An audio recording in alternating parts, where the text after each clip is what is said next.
clearly, it is an issue, or what we call matter of urgent national importance, tackling insecurities through youth unemployment. We have that youth bulge. Some are seeing it as a problem. Some say they are, according to the president of the AFDB, assets. How do you see it? I agree that our youth are actually the greatest assets of our country. And I also concede that we have not, as governments of different jurisdictions, done a lot to really tap into the potentials of our youths. Our youths have the best brains, they have the energy, they have the zeal, they have the ingenuity. All we need to do to see how to develop it, even from primary level, secondary level, and tertiary level, and also integrating them into the governance processes is very, very important. And that will really be give the permanent solution that is required for all of these restivities and social vices we are seeing in the society. We always had, just a moment, so you can maybe conclude your thoughts along the line. We always had youths as assets over the years. In fact, since the advent of Nigeria's independence, since the time we got independence, even before, we always knew that we had that. What took our eyes off of that ball over the years such that it became a problem as opposed to being the asset that it is? I think if you look at the history of governance, right from the pre-independence and post-independence administrations, you see that it's a deliberate disregard to youth development. Different institutions needed to be created, but they are not there. And again, this issue of leadership, actually, we needed to have mentorship process, whereby if you're a leader, you look at grooming the people, having succession plan. But of course, because of incursions of the military, all over the time, especially the First Republic, Second Republic, and because of some constitutional failures, we're not able to get it right. And I think that is why some governments, especially my own government, the government of His Excellency Engineer Chief David Umezumahi, has done a lot to introduce a lot of concepts that would integrate the youths into the governance process. We have what we call a Ebonyi Stimulus Development Project. That project is aimed at introducing schemes that we make for youth empowerment, women empowerment. And we're looking at, for instance, the youth women empowerment, where the governor did empower 3,000 number youths. After training them, he gave them empowerment, a grant of 250,000 each, and that is 750 million naira. And now the governor also did introduce what is called the Street to Skill Empowerment Program. Ebonyi State, before he came on board, was known for street hawking. A number of Ebonyans in Lagos, streets of Lagos hawking. And the governor felt so bad that he felt that we needed to tap into the skills, the talents of all of these youths. And what did he do? He had to empower them, with a sum of 130 million naira. Of course, I came to Lagos here about 2-3 years ago, where the governor launched the empowerment program for the youths in Lagos. And this also was taken to Onisha in Anambra State, a number of barrow pushers, a number of Okada riders, even those professional hip-hop were, brought, trained and given empowerment, what we call a tricycle empowerment program for about 400 number, including those within the shores of the state. And so these are some of the empowerment programs that the governor has done just to bring the people on board, especially the youths. Of course, I don't need to tell you that we are doing a lot to tackle the agitations that brought about the NSAS protest. And we are about the first state, to have convened a summit to look at what are the areas of needs of these youths, including the area of ICT, job creation, and all of that. But before you shed light on those parts, if I could just seek clarification on some of those items you've mentioned. As good as those initiatives are, but what we've also seen over time is such that when governments come, they go, those programs end when those governments go. So what is wrong with looking at the institutions? If you strengthen them such that it's going to be just really easy for those benefits to be long-lasting. In fact, it will just be there whichever government comes in place, so it runs naturally. What is the thinking concerning that? Yeah, I agree with you that institutionalization of all of these processes is the way to go. And that is why I told you that we already have a stimulus development program for the youths. It's lasting beyond administrations. We also have a kind of mentorship scheme, which the governor did introduce. We call it Governor Mahi Mentorship Scheme, whereby people from different careers, especially youths, are brought on board into the governance process.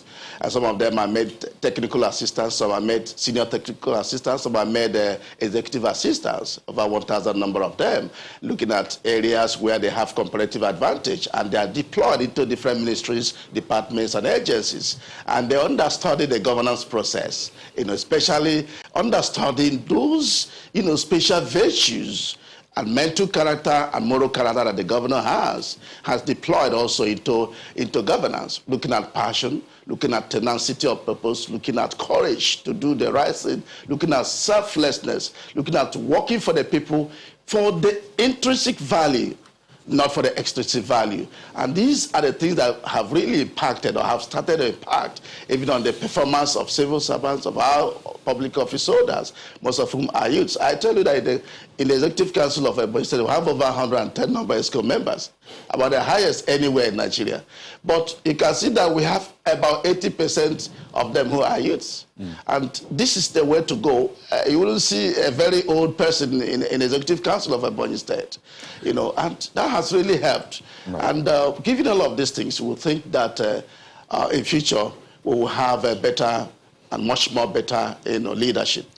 Speaking of the empowerment initiative of the government, to what extent really did you liaise, communicate, or sit down with the young people to really find out, is this what you want? Because sometimes, you might think, these young people want this, and all they want is just access to internet, or you think, they want this empowerment, this kind of, mentoring program, and all they need is just a hub where they can get access to maybe a computer, build programs and all that. So to what extent is this going to be a round peg in a round hole? How did you interface with them? Yeah, we actually did, or normally do what we call a need assessment, on the various categories of people that will be empowered. Of course, we consult with the youths through the youth bodies, the Students' Union Organization, farmers' organizations of different types. We also engage the town union leaders. We also engage the traditional rulers. So we'll come up with a list of youths based on passion, based on skill, based on interest. And of course, they are given training mentorship, and from time to time, they are brought, and they are retrained under this Ebonyi State Stimulus Development Program. And they are monitored to see performance based on what they have agreed to do. And that has really, really impacted. I tell you that even the civil servants are also beneficiaries of this. The governor rolled out 4 billion naira, which civil servants have the opportunity to access. Some access between 200,000 and 1 million. What happens is that they are given training and they are monitored. What's the interest rate?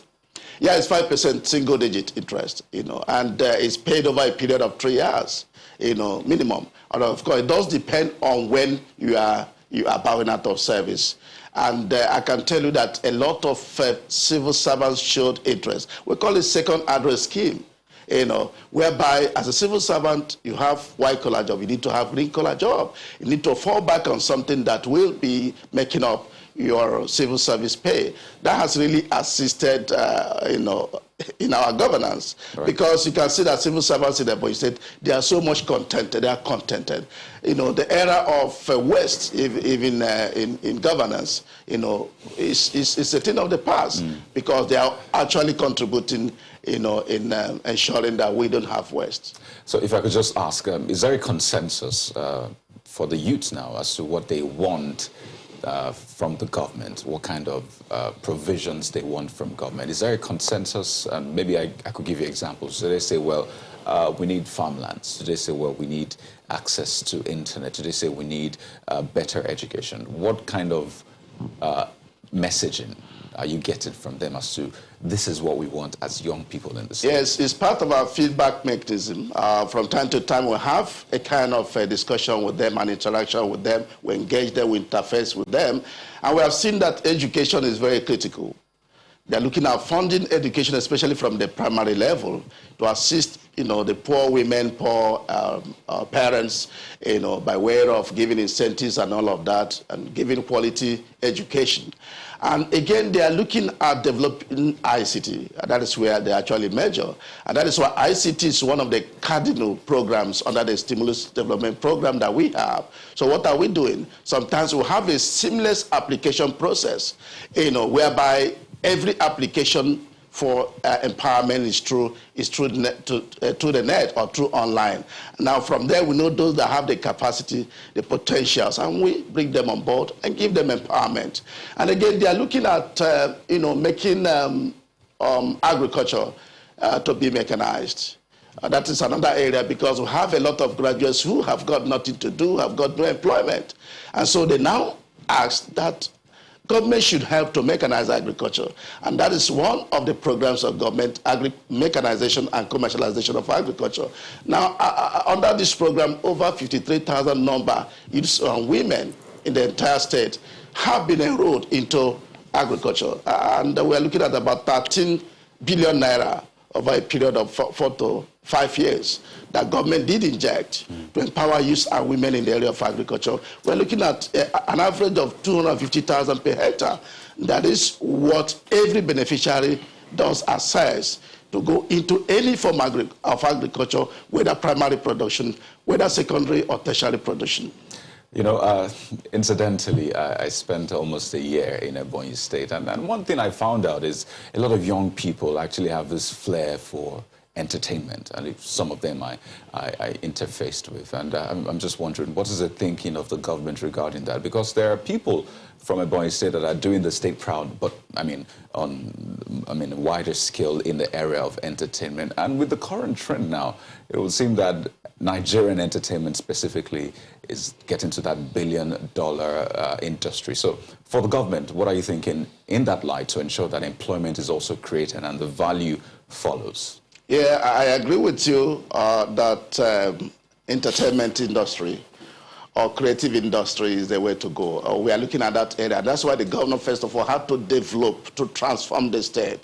And as I speak with you, the men of the entertainment industry have Ebonyi State as a place to be. In the ELSA summit that we had a couple of months ago, this was at the front banner. Creative industry, entertainment industry. Of course, we did invite resource persons, including Mr. Zach Oji.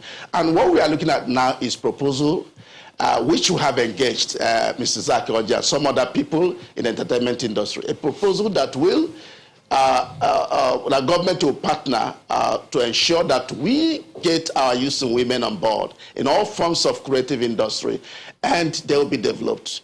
And we will have a lot of talents to be harvested. And that is already going on as I speak with you. A committee has been formed by the state government to interface with these resource persons to see how we can bring all of this things on board. And I can tell you it's going to trigger job creation seamlessly. And it will also reduce all of this urge for civil service or white-collar job. And I can tell you it's going to create millions of jobs, in Ebonyi State. We've got the environment. Today we have so many flyovers. We have so many water fountains, so many wonderful roundabouts, so many wonderful facilities, theaters, that, of course, what we have as a community center is the world class. If you enter there, it's better than the National Community Center. The best, I'm sure the best in Nigeria. And these are the theaters or kind of facilities that can help to really attract creative industry. When you speak about those projects, is there a policy of government that says for all those government contracts that they award, a certain percentage have got to have huge youth representation? Yes, like I did tell you. In construction, for instance, can you give us the figures? You have to know that we use our own local content. And over 80% of them are youths, even in the non-skilled, in semi-skilled and skilled labor. 80% of them are youth. And we're looking at 10 number persons engaged to do a kilometer road. What are they doing exactly? The menial jobs in the construction work or what? Yeah, they do semi-skilled. They do menial job. They do even skilled job.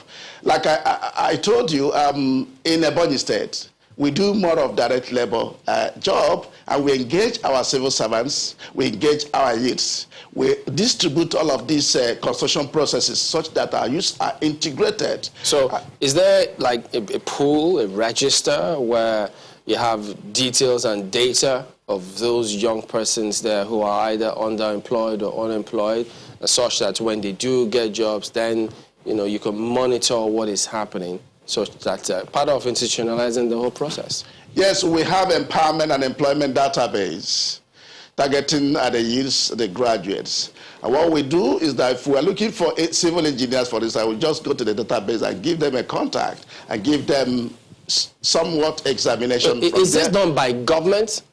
I thought private sector should lead this charge, this initiative. Yeah, I agree with you. Private sector, of course, is working, giving its own contribution. But we have our own as government, our database, where we draw up, youths, depending on the fields of, their field.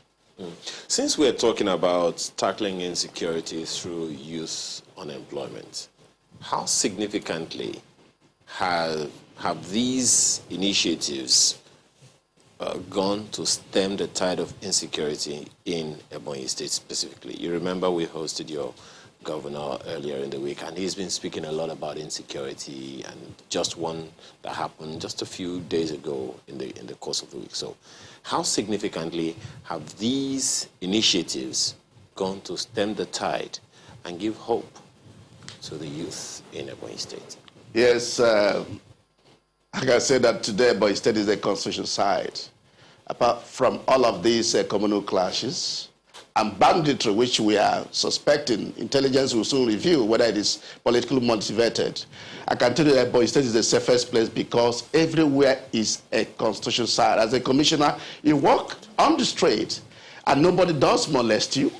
Criminality is reduced to the barest minimum because of the engagement of the youths in different sides, constitutional sides that we have in Ebonyi State. Like I told you, every kilometer has no less than 10 youths that it does engage, and they are paid no less than 50,000 in a month. And if we are looking at 2,000 number kilometer roads that we have done within the last 5 years, we are looking at injecting 2,000 by 50,000 by about 10 persons.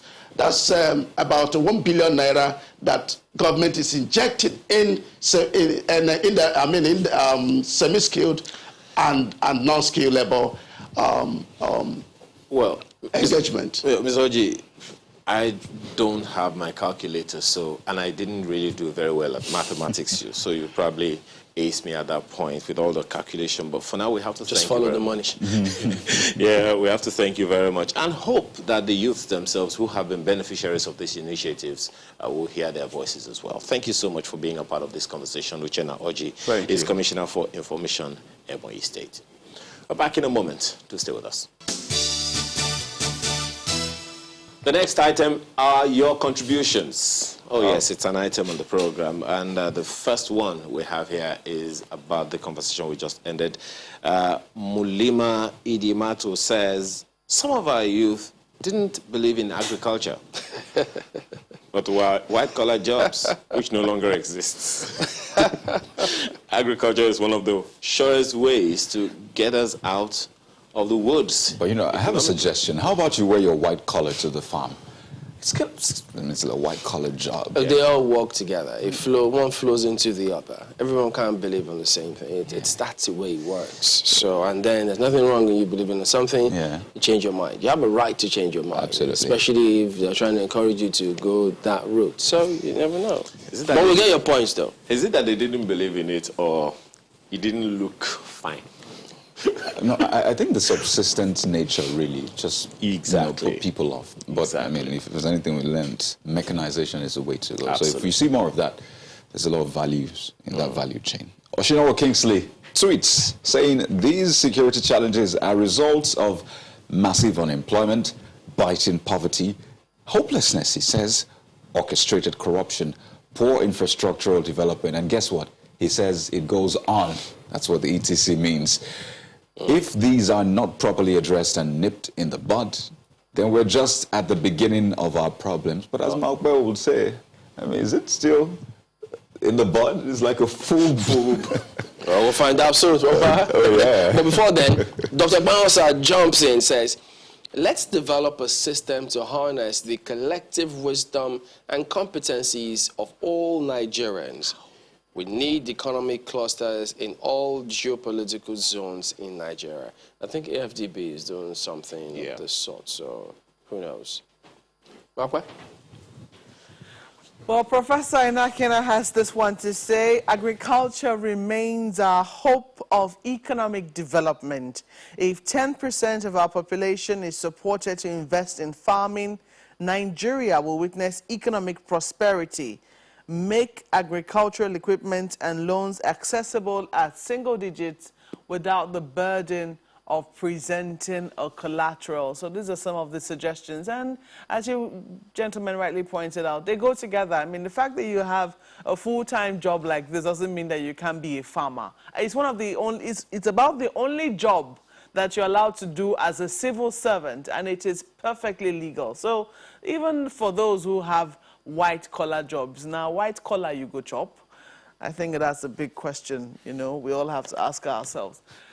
Thank you very much for watching this morning. I'm Malkwelgo Yusuf. We hope you have a splendid weekend. Oh, dear. Oh, yes. I think that's food for thought. Now, white collar, you go chop. Well, I'm Kayode Okikiolu. Is that the color of the color? Am I going to have a wonderful weekend? All right, we'll see you next time. I'm Chamberlain. What's up?